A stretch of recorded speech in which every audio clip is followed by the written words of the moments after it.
to the sun. This ethereal light that we left will not burn out.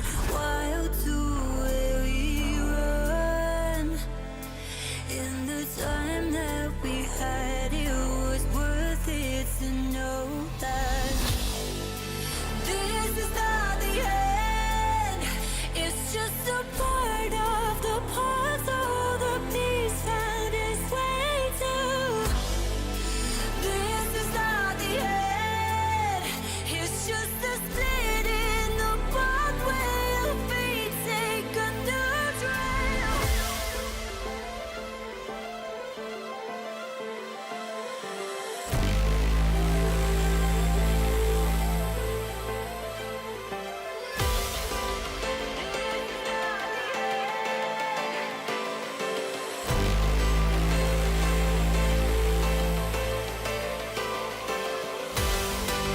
Catch your breath and pour your life light. No left to fall. Find your new way just inside. No left to fall. This is not the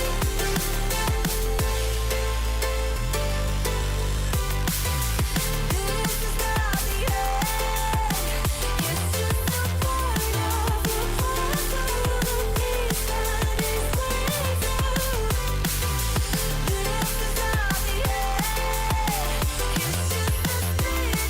the pathway of fate. Take a new trail.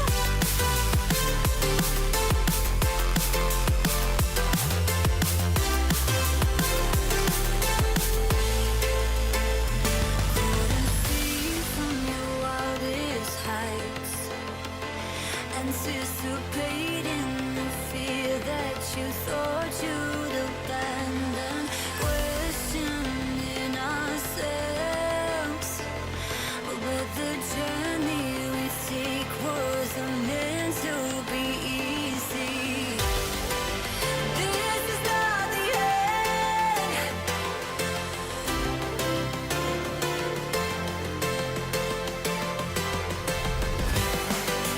This is not the end.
She put me into a fever. Now I'm a believer of a love that's deeper. Ooh, the temperature's evil, so I to deceive you. The love isn't equal.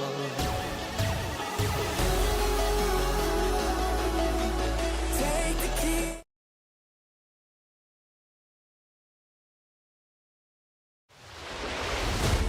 Wyatt Tinsley sends it to the outside. He can't get there. Kevin King is going to win the Barbizzo FTF Cup Series. Into the lead. Bud gets wrecked in front of the pack. He saves it.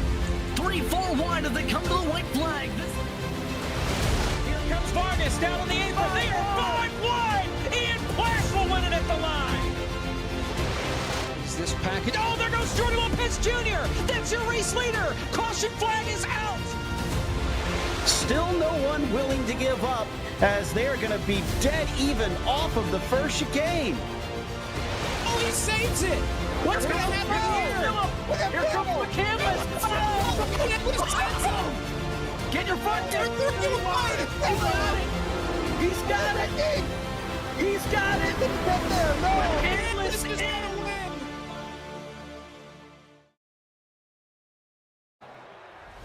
Tonight, the battle for the WINSTEL Cup makes its way to Talladega Superspeedway to see which drivers are super around this superspeedway. Race 21 of WINSTEL action sees its top competitors look to see if they can conquer one of the biggest circuits in all the U.S. Justin Prince, Caleb Hoffman alongside with Zach Johnson producing as we get set for the fourth to last race of the season. And it all comes down in turn to a busy night tonight in WINSTEL from a superspeedway, and the superspeedway races in this series always thrillers. Absolutely, and you have to look back to June 11th, 2023, almost going to be like 3 months ago, the last time we were at a superspeedway here in WINSTEL for the Pepsi 400. And Talladega, you know, it has its similarities to Daytona, but you know, in its own right, it's a completely different beast. You know, you're going to see lots of 3, maybe even 4 wide racing with how wide this track is here tonight. Lots of aggressive moves being made, especially, like you said, coming down to the wire after our summer break.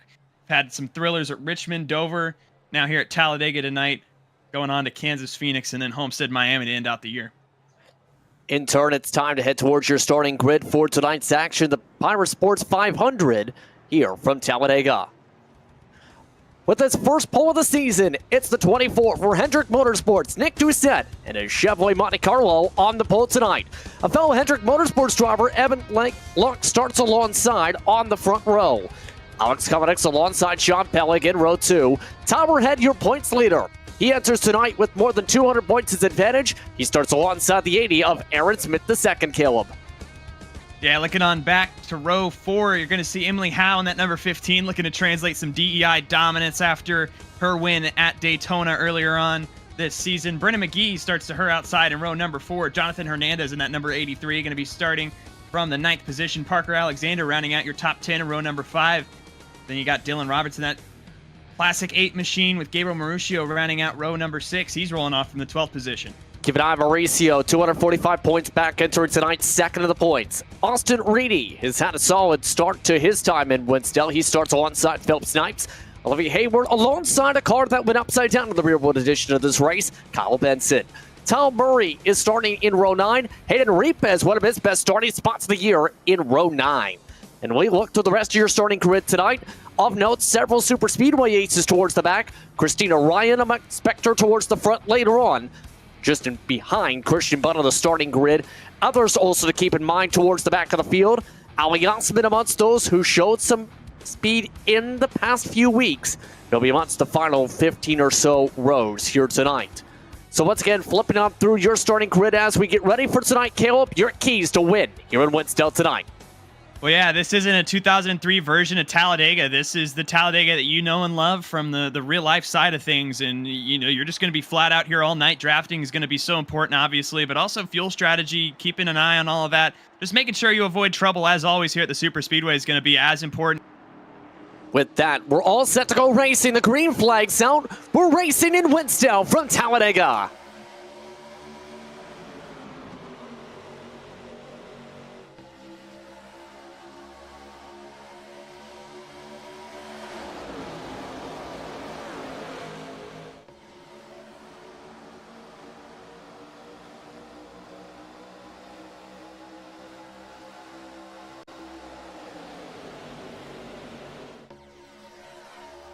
And a very clean start up at the front of the field. Nick Doucette leads the bottom line. Evan Locke along the outside line. And a couple drivers elect to go to the back. Of note, Hayden Reap is elected to go down to the pit lane, or start from the lane, should say. So we go 2 by 2 to begin the first of 45 laps on the docket. Yeah, I got to be super careful here. And you see those Hendrick Motorsports machines out front leading the field. You got the 24 with Evan Locke to the outside, Sean Peleg in tow behind, and got to be so careful with these Gen 4 cars. One little bump can really misalign these bumpers, and you can lift the rear tires up off the ground and cause a big wreck, so going to have to be mindful of that all night here at Talladega. Lost that separation you already talked about with the bubble in turn. Also something major to note as one driver peels off to the side. The major thing is the setup for tonight's WINSTEL action, very loose. Yeah, absolutely, and definitely a big thing to keep in mind. You already see guys fanning out 3 wide up in this pack, and really shows you the level of aggression that we're going to see early on here and throughout the rest of tonight. Nick Doucette so far this season has had not the same type of speed as we were expecting him to come into the campaign with. No wins, but 6 top 5s and 13 top 10s. This might be one of his best chances, if not the best chance for him to break through if he can hold on throughout this race. You know who's moving to the front, though? Here comes Tom Overhead, your points leader, looking for the lead. He's on the outside of the middle line. The third line for him was Sean Peleg, with the help of Parker Alexander and Gabriel Mauricio. Yeah, got to be super careful. Another, discrepancy between the 2003 version of this track and now is a lot of that grass on the back straightaway is been replaced with the pavement. So, have an additional runoff area there in case we need it, in case we see a wreck here tonight, which the way everybody up here is racing at the moment could be coming any time now. And I know it's always what we talk about here at Talladega, but doubly true with these Gen 4 cars. Now here's the tough situation for those who elect to go down on the apron to get to the back of the field. Jim Thorndike just indicating he plans to do the same, Caleb. Jonathan Hernandez, who was that driver we seen in the 83 elect to do it, has already just about lost the draft. All from deciding to go to the back and try and keep it clean. That's the risk you play tonight if you fall behind a second. Yeah, another driver opting out of this pack right now. It looks like it's going to be Jim Thorndike in that number 84. And like you said, number 83, Hernandez, is dropped off. Hayden Repas as well has completely lost the draft, is almost 10 seconds off this pack. 3 wide up towards the front of the field. Meanwhile, Towerhead still not able to get ahead of Nick Doucette. But at Hendrick Motorsports, in 2 of the 3 lines holding the grooves, Sean Peleg trying to take the lead on the outside. Nick Doucette got it by down to the 10,000th. That's how tight the racing could be here tonight at Talladega, with it being 3 wide this deep. Yeah, it's so crazy to look at everybody in this 3-wide formation, just how aggressive that is and how little margin for error there is early on. I'm surprised to see this level of aggression here only on lap 5. We got plenty of time in this race. 41 laps still to go. Going to be interesting to see how everybody navigates through this. If you people on the end of this pack, looking at Kyle Benson, you mentioned that 38 who went up and over the real-life version of this race. Olivia Hayward, Tyler Murray, Aaron Smith, Philip Snipes, all of these drivers who could eke out a win here tonight. Keep in mind when it comes to fuel strategy, 44% in the fuel tank. So that's something to factor in for the pit stops. The normal fuel tank range just around 36 laps or so at Talladega. So we'll see how the pit stop strategy breaks down in turn tonight. Keep in mind as well, here comes trouble! First big one of the night. Towerhead, the points leader involved. Parker Alexander, Alex Kolinix. Several more slam on in the backpack as we're under caution as at least a quarter of the field gets involved. And don't want to say I told you so, but already on lap 6, that's a lot of cars that are going to have some considerable damage for the rest of this race. Well, you were right. It was about the matter of not if, it was the matter of when. And Alex Kolinix, a part of the trigger in the 32 rather, 86 at Towerhead. Significant damage for your points leader. At least 4 cars with mandatory damage repair. And this could be big for the points if he can't get the car fully fixed in the case ahead. Watch the inside. Wrote the second grouping of line. Second grouping of cars. Well, actually, it's going to be this 25 car in the middle of Evan Locke going to get loose and, just comes right down into Alex Kolinix. And like you mentioned, big implications here for Tyler Head, who if he can't get back going, that's going to be great news for everybody else in points. Evan Locke coming on down. And Kalmanik's the car, he gets hooked up into the field. And just nowhere to go. Once every lane gets blocked like that and a whole bunch of smoke, where do you go? Yeah, I mean, there's just nowhere you can go at that point. For, that second line of Kalmanik's, Luck, and Peleg, there's really nothing you can do. Everybody else, it's just a game of reaction time. But even then, you can have guys coming from behind. This is going to be on board with Tyler Head right here, and you'll see just nothing you can do at all in this scenario. You just get turned from behind, go for a ride, and hope you don't get hit. The damage for the front bumper coming from Sean Peleg spinning backwards. A vast majority of your field picking up at least some bit of contact. Here is Sean Peleg. He was outside on the top. Yeah, I'm really not sure with the 25 what would cause that car to snap around like that. I don't know if he was just, worried about drifting up into Peleg and kind of overcorrected it, or if there was a problem with the steering ratio or something like that on that race car. They did say the setup was on the loose side, but again, you don't expect that early here tonight. Emily Howe, by the way, takes the race off the pit road. Christian Budd to second. Steve Gauthier rounding out the top three with Nick Doucette and Brendan McGee in the top five. A vast majority of the field collected in the big one. Approaching lap 10 under caution here on FTF.GG.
Welcome back to coverage of WINSTEL here on FTF.GG after the big one collects just about half the field before lap 10 gets underway. Just Prince Caleb Hoffman alongside, Zach Johnson producing. Emily Howe, your leader, after much of the field had to come down and either get repairs done significantly or at the very least wanted to see the replay to see what happened there. But all that can be said there is, that was a whole lot of cars and a whole lot of contenders involved. Absolutely, and I mean, we were discussing some of the names under break. Obviously, we focused on Tyler Head a little bit. You see him on screen, but a few other championship contenders were involved in this as well. Looking around, Gabriel Mauricio got a piece of that. Jose Solis, we thought might have had a shot in it, but doesn't look like he made any contact and could be potentially chasing a very good points day. And I mean, JP, we talk about this race for so long, weeks in advance it feels like, of how much a wild card this race can be. And already here on lap number 9, we've had that demonstrated once and could see it demonstrated even further this rest of these 31 laps. Keep in mind, Solis Jr., as a result of his bad race at Dover, is behind so much at 261 points. A race like this could be potentially what gets him back back within a race if Towerhead can't get any track position back. Towerhead at 26, but still a long way to go from Dega. Meanwhile, it's Howe up at the front for DEI. Christian Budd, Steve Gauthier alongside Nick Doucette and Brendan McGee in the top 5. Dylan Roberts up to 6th, Ali Osman up to 7th. Green flags out, backing away from Dega. Interesting to monitor here. Watch this number 24 down on the inside. Doucette, he's got help from McGee, Dylan Roberts, and now you're going to see Christian Budd and Emily Howe quick to get in front of that surge. Budd now starts up that second line. Steve Gauthier does not have too many friends up on the top, though. Now he does. Took a few seconds for things to get shuffled back towards his way. Also, if not, Jonathan Hernandez having technical issues in the heart of the pack. We still stay green despite the smoke puffs of him trying to move up to the wall and hitting the wall. And I mean, it takes so long for these Gen 4 cars, you know, despite all the power, even though they have, you know, all that power, the restrictor plates, takes them a minute to get up to speed. And you see that right now, just about here entering the tri-oval, they're up to full song. So, you know, that lap, I mean, there are definitely moves that can be made. And you see that now with Christian Budd, Steve Gauthier trying to get up and battle Emily Howe for this lead. Ali Osman getting a little bit close on the side draft meanwhile. And Osman having his best run of the season last time out in what's been a nightmarish season for the 5 machine. He was a driver who was inside the top 10 in points just a season ago. But with this last run, getting him a top 5 at Dover, he's up to 15th, the highest he's been to the points in a long while. Looking around, Dylan Roberts right in the tail end of this pack. Austin Reedy, Kyle Benson as well. Everybody, you know, that's kind of on the tail end of this pack. They have an opportunity here to maybe give that outside lane a little bit more support. Might be seeing that here soon with Aaron Smith. Looks like Andrew Perkins, Matt Skipper as well in the outside lane trying to provide an extra surge. Christian Budd for the first time today taking the race lead there, by the way. There's a look at Benson. And we mentioned so much about some of that discussion when it comes to Kyle Benson. There's an expectation that he does flip over tonight because of what happened to Elliott Sadler in the real-life race. It's to the point where I think he's heard that probably 20 times. I can't wait for you to flip into turn 3. Yeah, I mean, you gotta just take all that with a grain of salt. Go out here and run your race. I mean, defy all the odds if you're Kyle Benson in that 38 machine. Everybody has their expectations for you. It's up to you to go out here and defy all of them. That's exactly what Christian Budd's trying to do right now. Emily Howe driving the car that won this race on the real-life side of things back in 2003, and Christian Budd's here to spoil that party. And remember, in 2003 in the real world, DEI outright dominant in this era. It was hard to beat anyone in a DEI car. It just so happens in WINSTEL, the drivers from DEI, when it comes to Howe, when it comes to Dylan Roberts, you could argue. Parker Alexander, you could have argued before the incident involving the big one. All those drivers have some sort of super speedway comfortability, especially when it comes to Howe.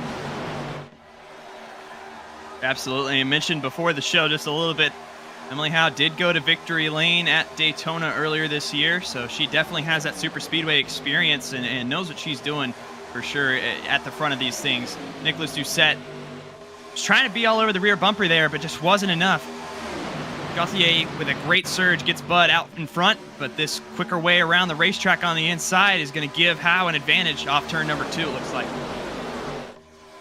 And don't forget, when it comes to this package, you touched upon it a bit during the top of the broadcast, you can't easily bump draft with these cars. That being said, you can push with the air, as you said, but if you try and use the bumper, you're picking them off the ground and causing the big one. And speaking of one car picked up off the racetrack, that's Tower Murray on the apron. We stay green as the RCR car saves it on turn 4. And there's just such a thin line that you tread trying to, get the most you can out of a push, but also, again, not turning the guy in front of you. And you saw that with Tyler Murray. Great save, but going to derail the number 30's race, unfortunately. Looking around right now, I mean, biggest mover I've seen has been Jose Solis, and not necessarily position-wise, but just how aggressive that he has been in trying to make moves. Right now, trying to get to the back end of Christina Ryan, and she will try to hold him off, maybe try to work with him a little bit, but no, look at Solis again, so aggressive, trying to get up to the front, looking to make it 3 wide. Problem is, no one else is up there. And Christina Ryan stays alongside. Gabriel Mauricio trying to take advantage to gain a spot as well, possibly. No! He'll help his fellow point rival. So some of the drivers trying to catch up in the championship standings with tower head situation at the back of the field, looking to link up to close the gap all of a sudden on the top line to try and gain those points. See if they'll be able to do it here. Ali Osman was thinking about pulling up in front of Solis, but he opted not to do it. Christian Budd in that scenario, I think, would have to, just kind of have his hand forced to go up there if Ali Osman does. Here comes that number 5 machine. Solis really has to get out of the throttle, stacks them up a little bit. They should be coming with a run. They have help from James Bowles as well in that number 99. Budd left up the middle of the sucker hole. Down to the middle goes Osman to block that line. And now Hendrick Motorsports with the 2 cars back to the front. The 24 and the 5. Brendan McGee on 3rd spot. Traffic coming ahead though. The 3rd of the Hendrick Motorsports car, Sean Pellig, leading Philip Snipes up on the bottom line. They're about to be falling a lap down here. They're trying to hold to the bottom, at least one below the apron. The other does not go below the yellow line for the corner. And there we go. And they crash trying to avoid Pellig. Up in the wall goes Perkins. He brings Kyle Benson with them. Caution flags out for the 2nd time. Not quite as spectacular for that number 38 of Kyle Benson, but it might be just as terminal. It was just a little bit of contact, gets that number 38 turn to the outside wall. We saw Bowles get flipped up into the catch fence momentarily. With the A as well, and already our 2nd caution of the day, and we'll get a replay here for you, but I mean, just again, I think running out of room there trying to avoid Sean Pellig, the lap car. I feel like it's a little irresponsible in that 48's role in this, but get another look at it here. Wow. I don't even think it's more so lap traffic. It looked fine. There's enough room for 4 lanes, albeit tight. That was just off the nose of Perkins. Yeah, and on second thought, I mean, I think you're right. There is room for Pellig there. I don't know. Look here. I'm not sure why the 0-1 of Perkins came down again. I don't know if you just lose judgment of where you are on the racetrack there, or maybe a slight bit of assist from the internet.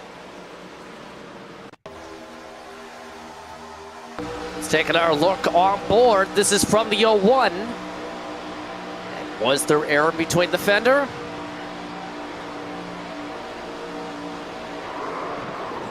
Not from that point of view.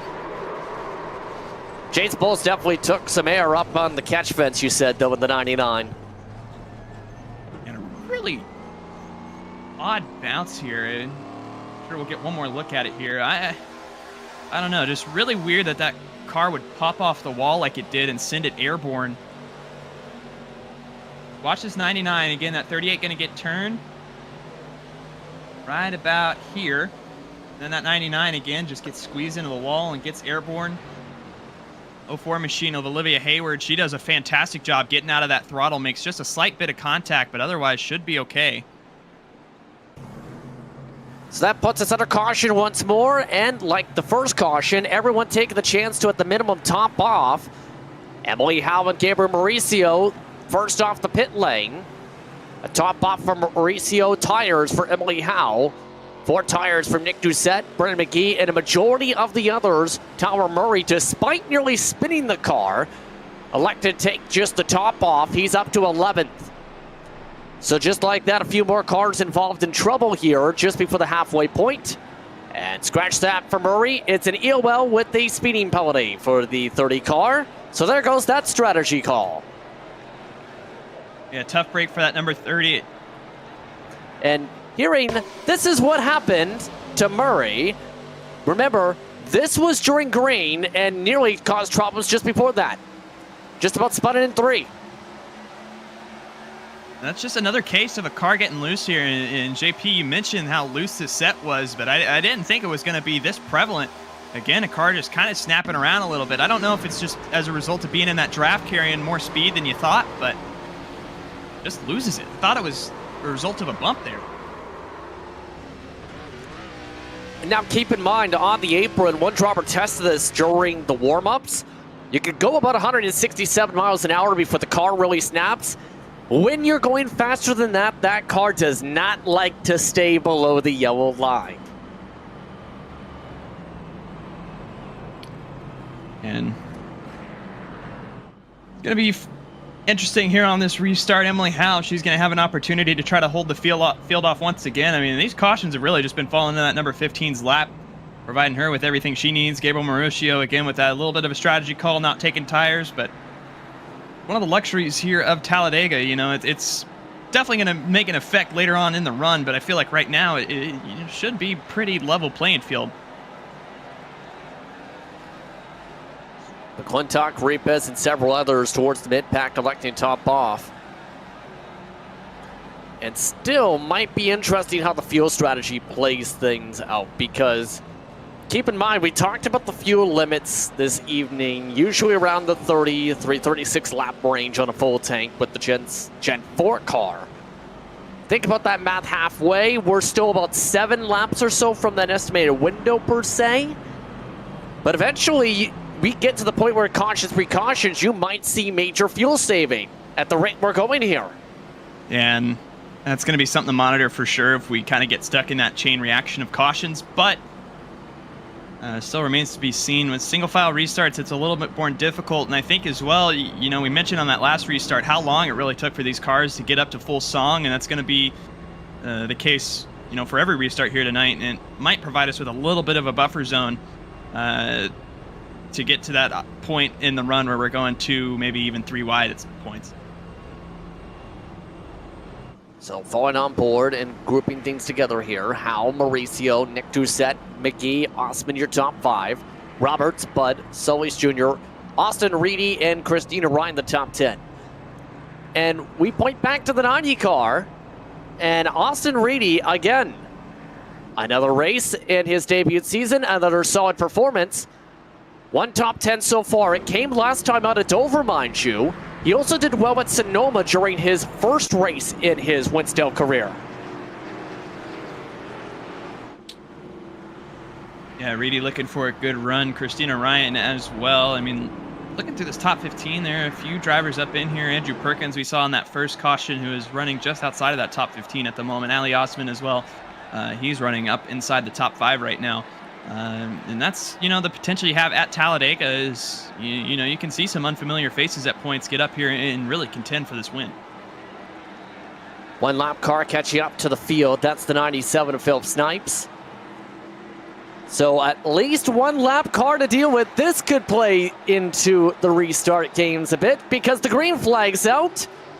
We're back underway, and there goes Philip Snipes to try and run away from the leaders.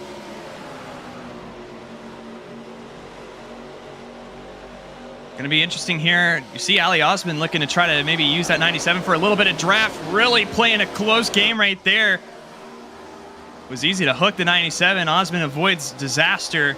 And looking up ahead, looks like Gabriel Maruccio has been left out to dry up on the top side. Mauricio, though, still getting Osman. Dylan Roberts and a couple others to line up. Check that. There goes Roberts. Philip Snipes already below the yellow line to move out of the way of others. So the choo-choo train starts to form up at the bottom, just a couple laps away from the halfway point. Also amongst those picking up some spots in the early restart going, Aaron Smith II is back up to 11th in that 80 machine in his part-time season run.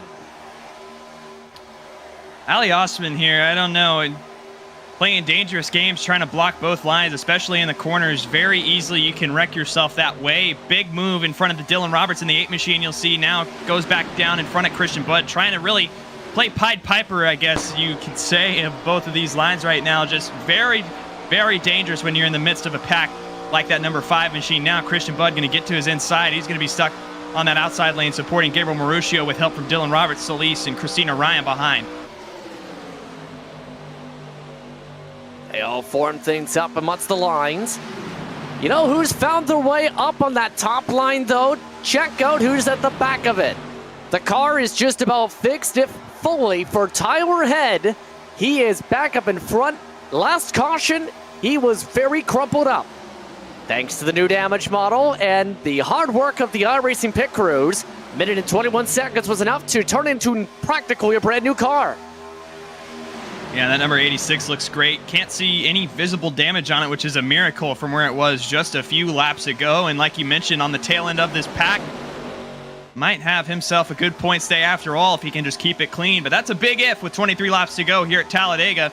We've seen a lot go haywire already today. Could see more.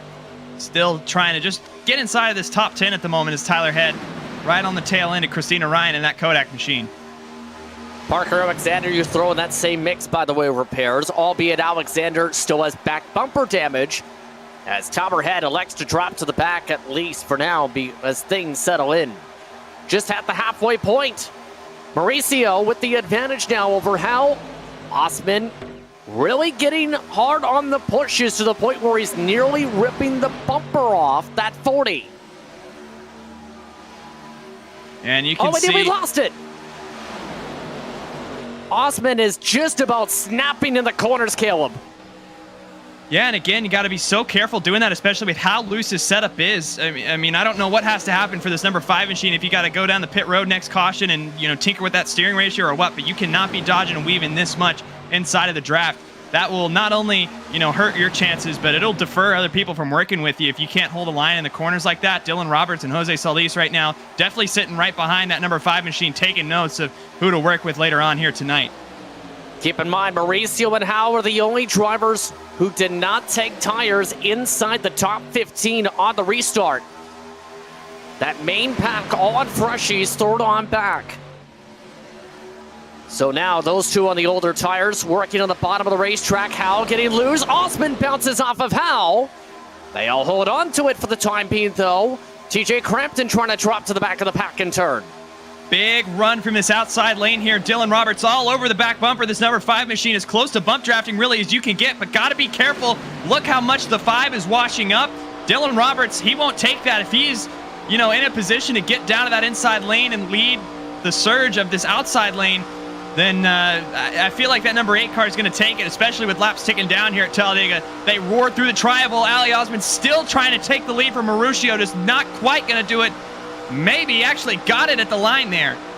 Yes, he did by a thousandth of a second. Keep in mind, these tires only 5 laps on them during this green flag run.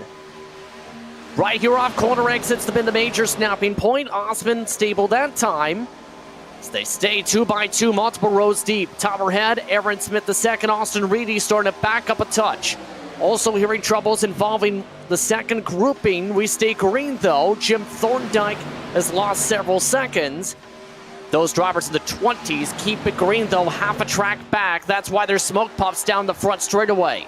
But with 19 laps to go, pretty soon drivers going to have to think about that cut to the left to that pit entry for their stops here. And that's a very good point, JP, and you got to figure out, especially if you're on this outside lane, only 10 laps into this run at the moment for the lead pack, at least on fuel standards, but got to figure out if you're going to pit how to get to that inside lane. Away. Philip Snipes has blown a motor, and he moves out of the way as quick as possible. We stay green. Sean Palig trying to move below the yellow line.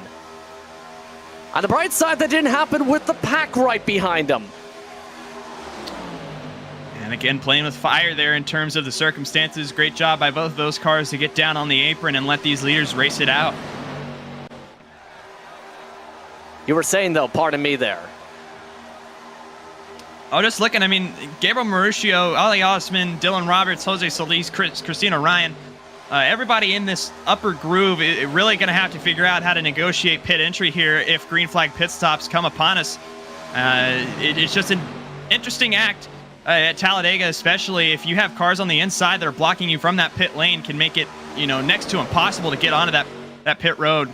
They're going to have to survive, though. I mean, this outside lane still dodging and weaving around and could very easily give us our 3rd caution of the day.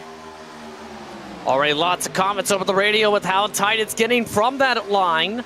Mauricio electing to go on said line. Solis Jr. trying to get the third line to get some help. No one else willing to join the 29th, though, in that pursuit yet. Got up to 17 laps to go. 16 cars in the main pack. Keep in mind, the second pack has already lost 11 seconds to this lead grouping.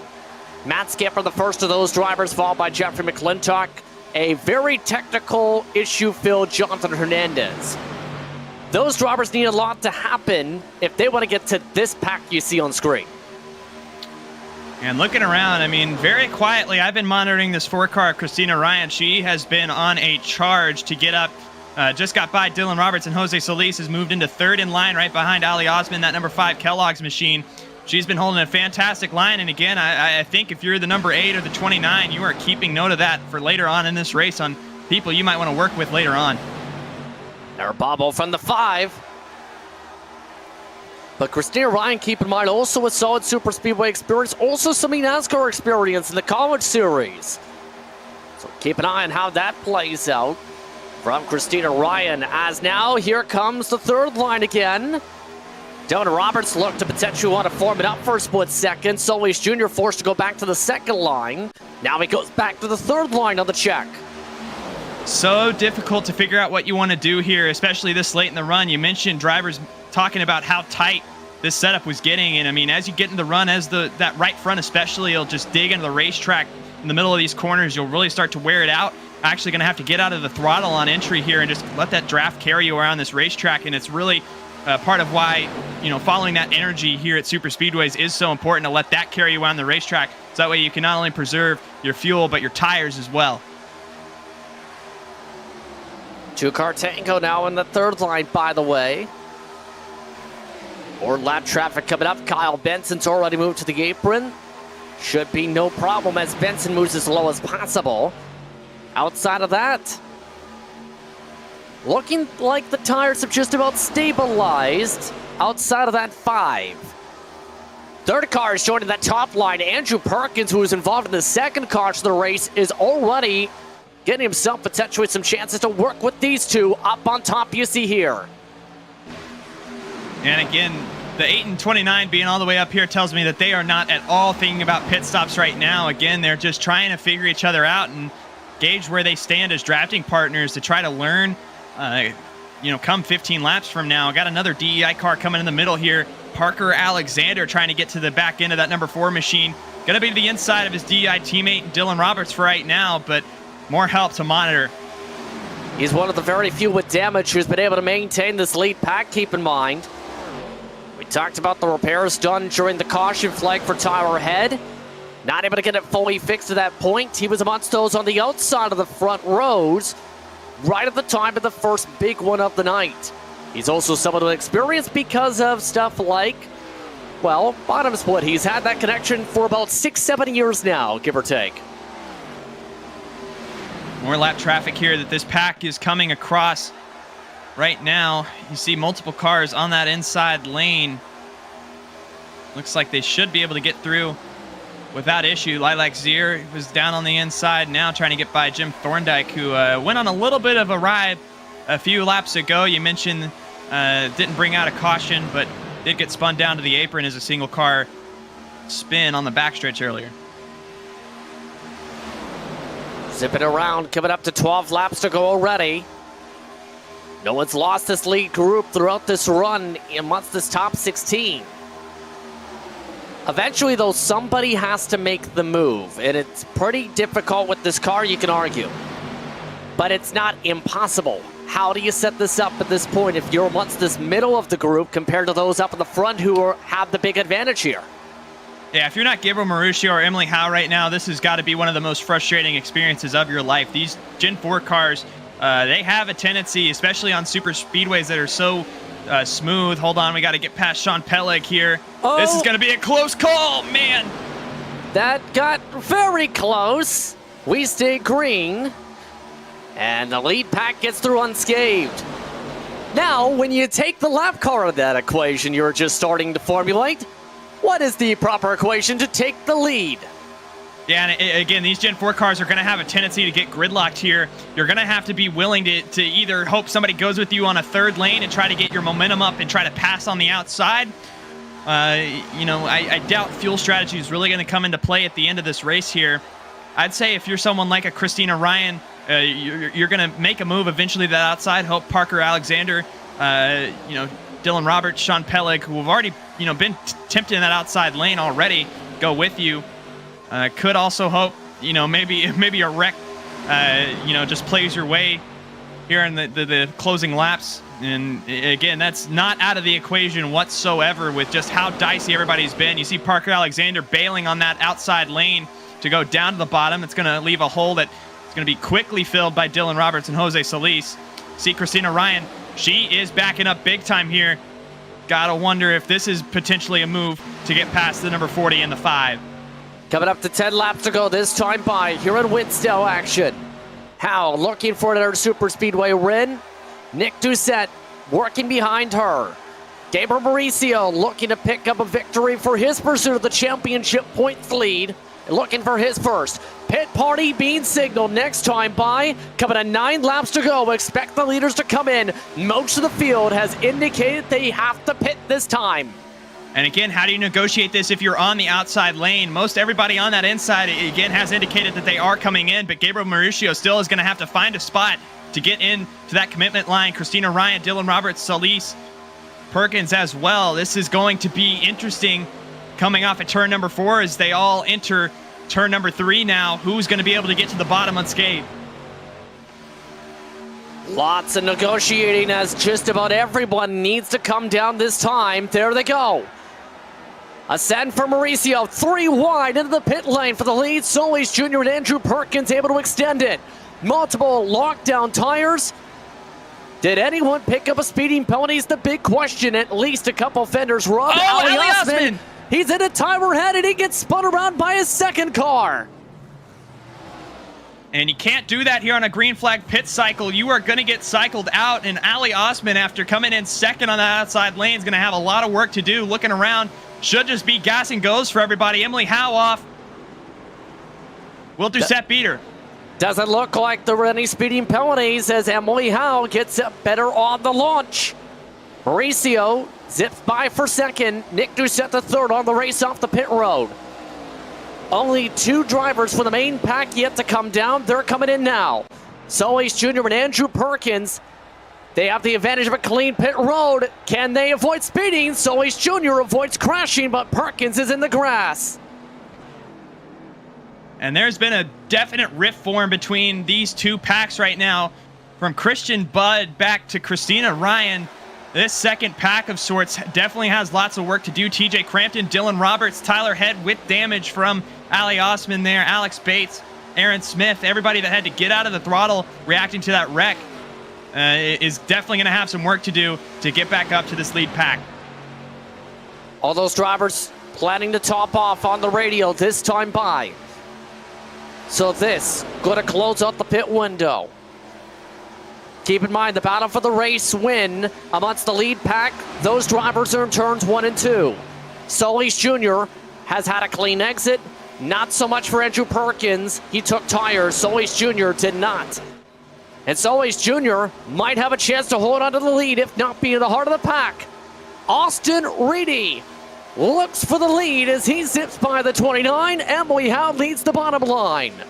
The rest of the pit party groups up in the pit lane entry right now.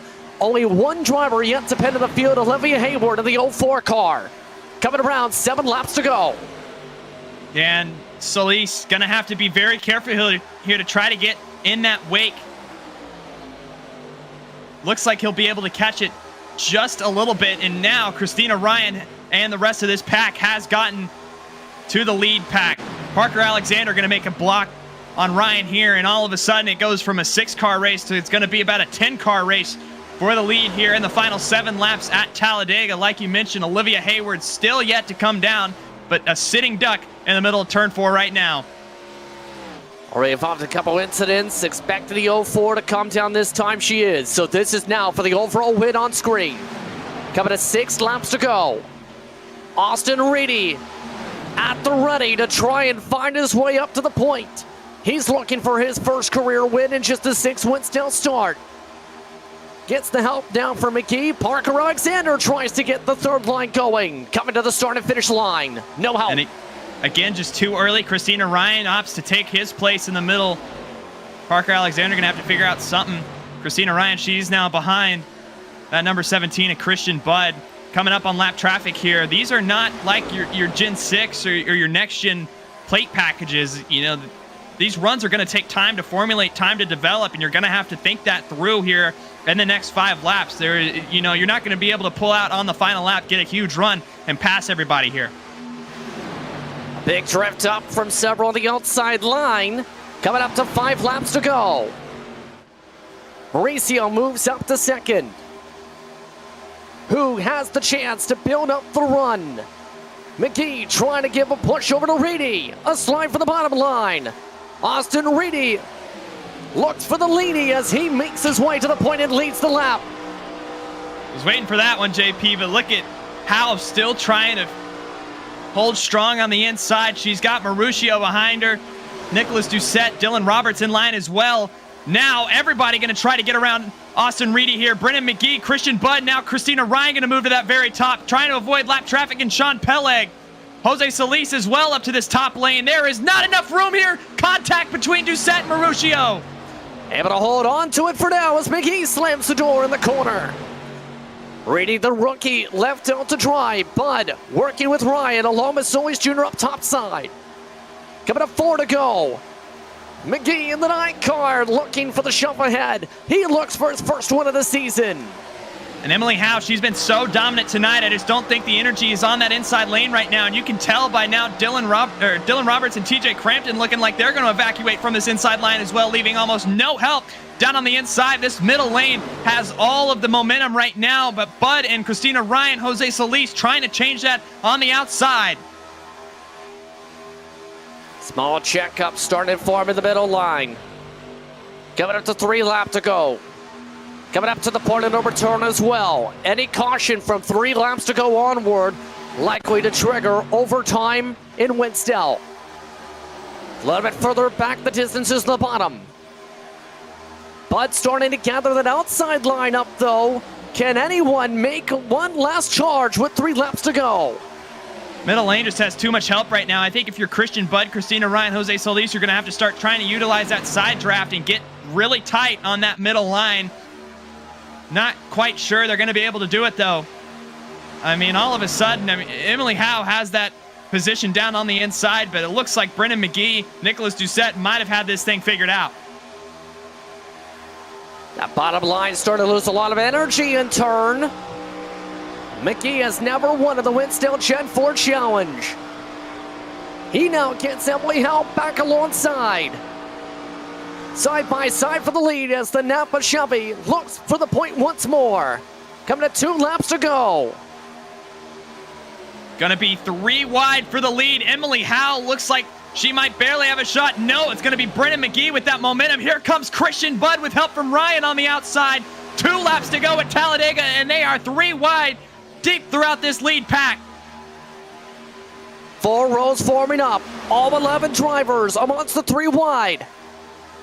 McGee's looking to try and get the middle. Forward again. Budd with the power. TJ Crampton helping that outside line now. Budd can't clear by all the lanes yet as they work their way through 3 and 4. Lap and a half to go. Outside lane had to get out of the throttle there, and you can see it. Budd on the decline. They're going to have to regroup and try to use that momentum here. Coming to the white flag. Looks like Emily Howe, Brennan McGee, and Christian Budd going to be between these 3 unless we see some type of big shakeup here on the final lap. White flag from Talladega. Final lap in WINSTEL from Dega. McGee holds the middle line. Howe rides the yellow line. Budd looking for one more charge as they start to lose momentum up top. Nick Doucette winds it up the middle. Does anyone jump over the top? Reedy thought about it. They stay 3 wide. McGee just about clears the bottom, but Howe with the poke. I don't know if it's going to be enough here, JP. Christian Budd He's going to have to use this momentum on the outside. Otherwise, it's just going to be a drag race to the line. Here comes Brendan McGee. Does the outside lane have anything for him? Brendan McGee looks for one more push. Nick Doucette on the push. McGee gets loose. Brendan McGee wins his first race in the WINSTEL Gen 4 Challenge, and he gets it done at Talladega. What a finish, and what a way to bring it home clean. I thought for sure that there was going to be some type of super aggressive move, but everybody there does a fantastic job to keep that pack in one piece across the line. What a fantastic display from everybody here in the WINSTEL Gen 4 Challenge. Brendan McGee gets it done by 0.055 seconds. And the longtime series admin finally gets it done in WINSTEL's Gen 4 Challenge. He becomes the 16th different winner in series history, and he gets it done at one of his specialty tracks, super speedways. And you can tell the love for him as everybody congratulated the nine.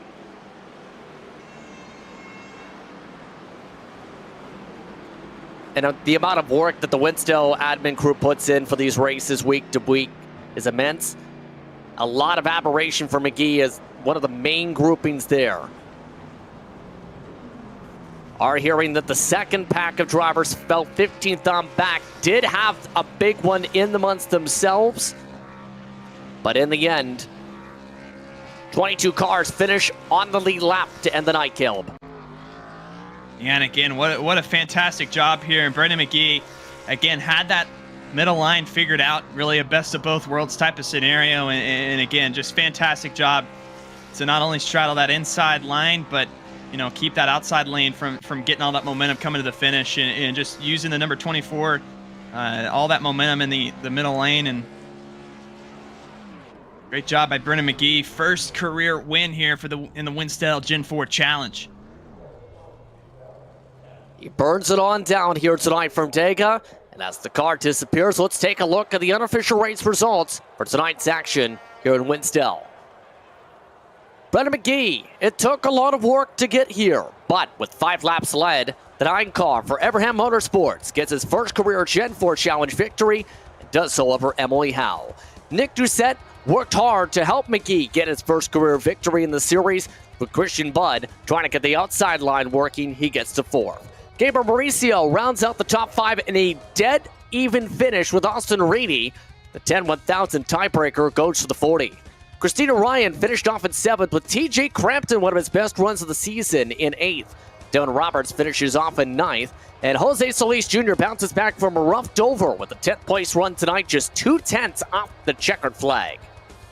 That's where my attention went to as well. Just look at that margin. You see Parker Alexander was right at the tail end of that pack. Then you're going to see where that second pack was, about 12 seconds back. It's going to start with Aaron Smith, who comes home 12th here tonight. Points leader Tyler Head walks out of Talladega with a 13th place finish. Alex Bates, 14th.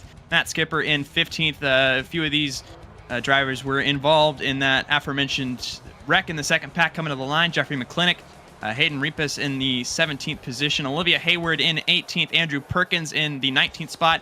Ali Osman, after running in the top 5 for so much of tonight, rounds out your top 20 in that number 5 Hendrick Motorsports machine. 21st tonight going the way of Jonathan Hernandez. Despite several technical issues, he finishes on the lead lap with Tyler Murray. The drivers' laps down include Ken Huff, Lavoxier, Jim Thorndyke. He was driving the 84 car tonight, but 59 in sim, as he had 2 different WINSTEL paint schemes in the training paint system. Kyle Benson, 26th. Steve Guthier in 27th. Sean Paywick in 28th. Snipes and Bulls rounding the top 30, a rough day for Roush outside of the 17. And Evan Locke along with Alex Kovacs both did not finish well. 40 laps down, 31st, 32nd. Now, you mentioned the trouble in that second pack. If we can, let's look at what happened there. Break down what happened. You have the battle for the lead going on, but the leader's about a half a track behind, or rather in 15th on back. They were having their own battle for their respective pack win. Absolutely, and this is a little bit beforehand. You see down the Alabama Gang Super Stretch, which I guess wasn't a thing back in 2003, but we'll ignore that. And you see just how aggressive it was. You know, again, this is all about that cusp for the 12th position. All of them battling. Jeffrey McClintock here in that number 45. Matt Skipper in the 43. Watch Ali Osman here coming through the tri-oval, though, trying to make his move. And then everybody starts to fan out, get into that tri-oval. And again, those aggression levels just kick in. You're trying to fight for every last spot here.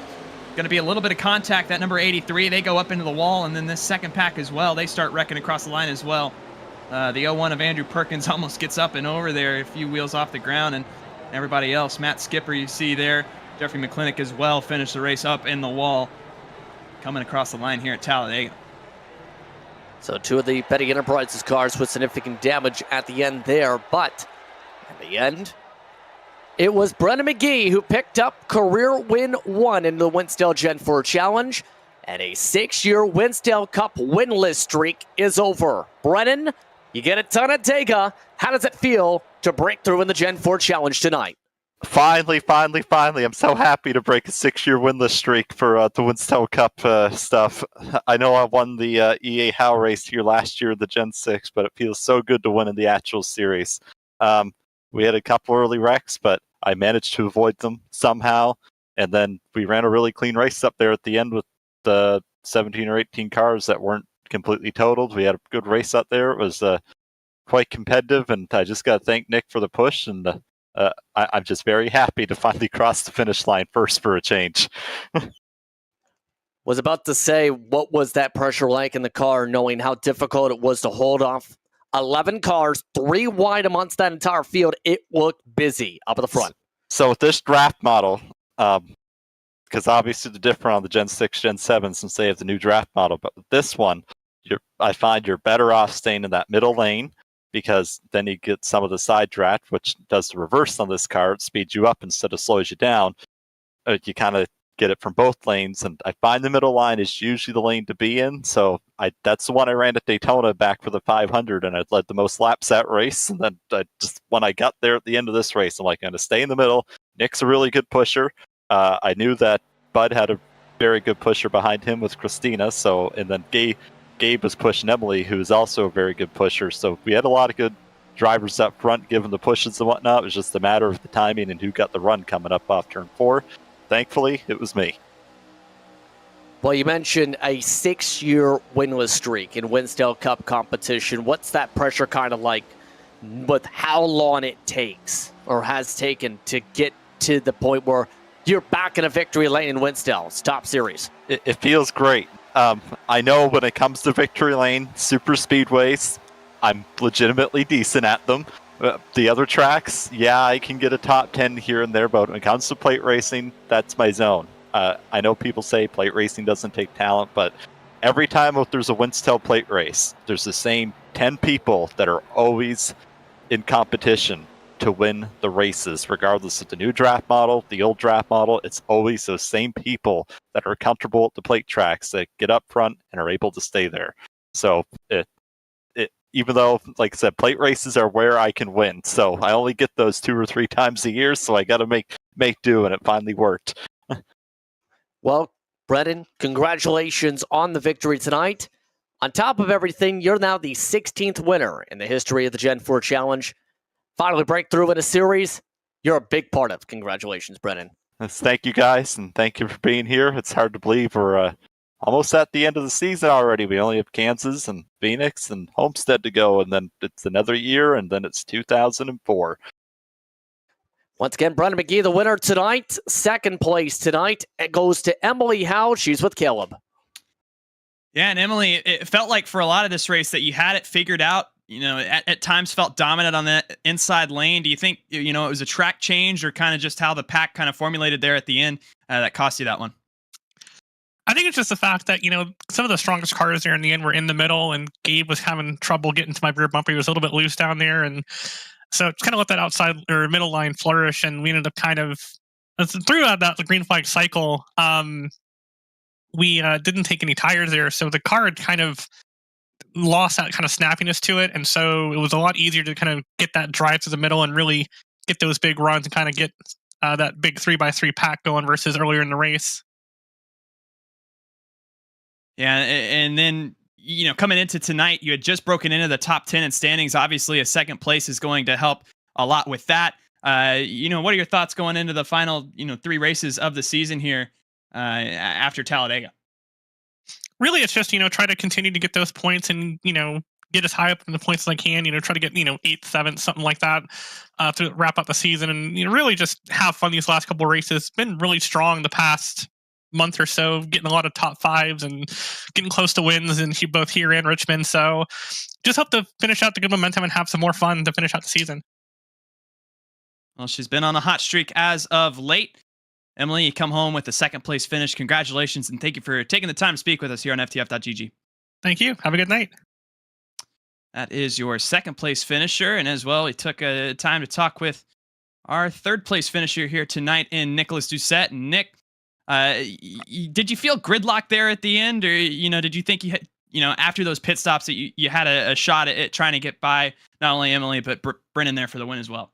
Well, I felt more gridlocked when I was stuck in the bottom there, and then I think we were going around a lap car there with a couple laps left. I can't remember what lap it was, but I saw the opportunity to shove my car into the middle, and I don't think Brennan knew we were 3 wide at the moment, or I had put my car there, and a wreck almost happened. But I knew that was the move I had to make if I wanted a shot at winning. And then, towards the end of the race, I think we were all just pushing it as hard as we could, and we were all overheating. So it kind of got a little gridlock there at the end, but I don't see any reason to be upset with a third place finish, considering I don't want to say I've had a bad season, but I just haven't had the results I've wanted. Last season I was in the top 3 quite often, I would like to imagine, or at least from what I remember. And this one I've just fallen short many weeks. So it's great to be back up in the top 3, and it was great to have. We've had a stretch of not the best racing, I would say, but we kind of turned it around this week with a banger setup and a great race. Yeah, great driving from everybody all around. I noticed from up in the booth here and looking around for specifically you as well. This is your third top 10 in the last 4 races. So what kind of stretch does that give you confidence going into the final 3 races at Kansas, Phoenix, and Homestead? That maybe you can come out of there with maybe a win and push for that podium finish and points? Well, I wouldn't go as far as winning. I mean, that's always the hope. But it's this field is so competitive, and everyone's so even that winning makes it really, really tough. But one thing I do have to say is this setup really, really was just spot on.